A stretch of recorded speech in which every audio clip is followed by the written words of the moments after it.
That's the worst beat of all time. And you have to investigate the Raiders. Investigate the Raiders. What are they doing? What the? That's the worst beat of all time. That is cheating. What the? I got to rewind this. That's the worst beat of all time. This is the worst beat of all time. Pete Carroll should be in prison. Prison for Pete Carroll. First of all, the refs, everybody. This is prison. This is prison. Barstool's Dave Portnoy is going to show once again that he takes everything way too far. By the way, the play before this, there was 20 seconds. They threw it. Prison. They spiked the ball, by the way. They ran up and spiked it as a tempo. Prison Pete Carroll. Murder Pete Carroll. I want Pete Carroll murdered. Prison. Because you heard it correctly. Portnoy, whether jokingly or not, made that quip that the head coach of the Las Vegas Raiders, Pete Carroll, should be executed. Murder Pete Carroll. So when a news outlet requested comment, here was his response. Newsweek request for comment. Hello, I hope you're doing well. Jordan King from Newsweek here. I'm getting touches. I'm trying to get a hold of Dave Portnoy. I'm covering the backlash to his rant about the ending of the game between the Raiders and the Broncos, in which he calls for the murder of Raiders coach Pete Carroll. Well, I would like to say this loudly, clearly, emphatically. We never want physical harm to anybody based on a decision, a play, anything. However, in the moment, you may be upset by one of the wildest sequences that cost you $250,000. So it is a metaphorical murder. It's like, I'd like to just scream. But we don't want harm. We don't want physical violence. We don't want threats. I disavow real violence. Anybody who thought I was actually calling for him to be murdered and killed so he couldn't breathe, you misread this situation, and I apologize. No murder, no violence. We already know that is complete BS. You should just go over to Gaza. We can do unnamed. You can be live in Gaza. I'll jump on Greta Van Thorsten or whatever that girl. She's sailing there, like whoever that.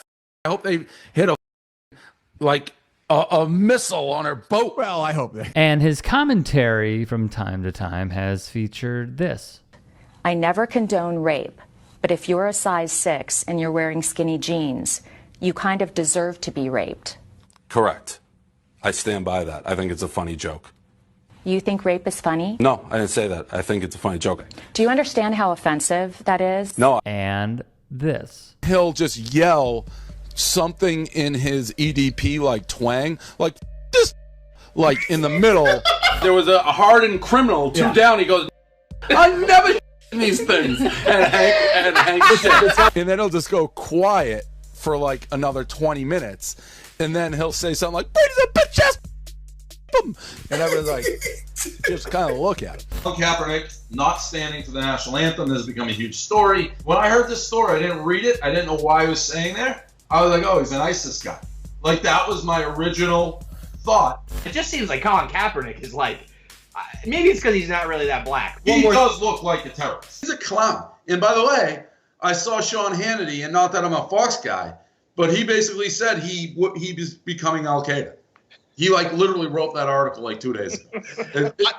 I at this point, do we just anyone going to say Kaepernick's just trying to get traded, or just wants to not Blaine Gabbert took his job? He seems like it feels like it's a little bit more than just. I don't think you join Al-Qaeda to get traded though, unless there's a team in the Middle East or something. I mean, he can walk away and get. I don't know how his contract is set up, what his guaranteed money is and stuff, but this whole thing just feels like it came out of nowhere. I don't think anybody would want to trade for him, though.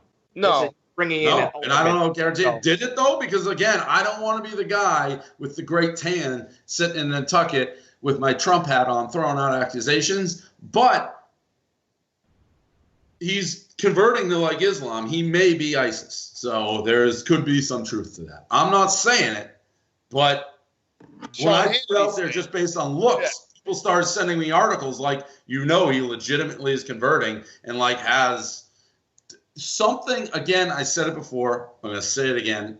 FBI just Keep an eye on this guy. Little tickler. Little tickler file. Was the moral compass here with this meme? Let's also not forget this. The brash founder of website and media company Barstool Sports is firing back today at alarming allegations of sexual misconduct. A report by Business Insider details alleged sexual encounters between Dave Portnoy and two women. One of the alleged victims says she was literally screaming in pain. Portnoy calls the article a hit piece and denies the allegations. NBC News has not independently verified these allegations. So there are two pretty horrific allegations from young women. One was 20 and one was 19. The first I'll talk about is Allison. That is a pseudonym, by the way. It is not her actual name. She alleges that she went to Portnoy's Nantucket home. She claims that they started kissing and things escalated. She said that they had very aggressive sex, that she was uncomfortable and scared that he choked her, and she was terrified of disappointing him, allegedly hospitalized for depression and suicidal ideation after that. And allegedly her mother called Nantucket police to have a phone call with them, but she declined to progress with the charges. Then there's Madison, also a pseudonym. She was 20, I believe, at the time. She had been speaking with Dave Portnoy over DMs for about a month and a half.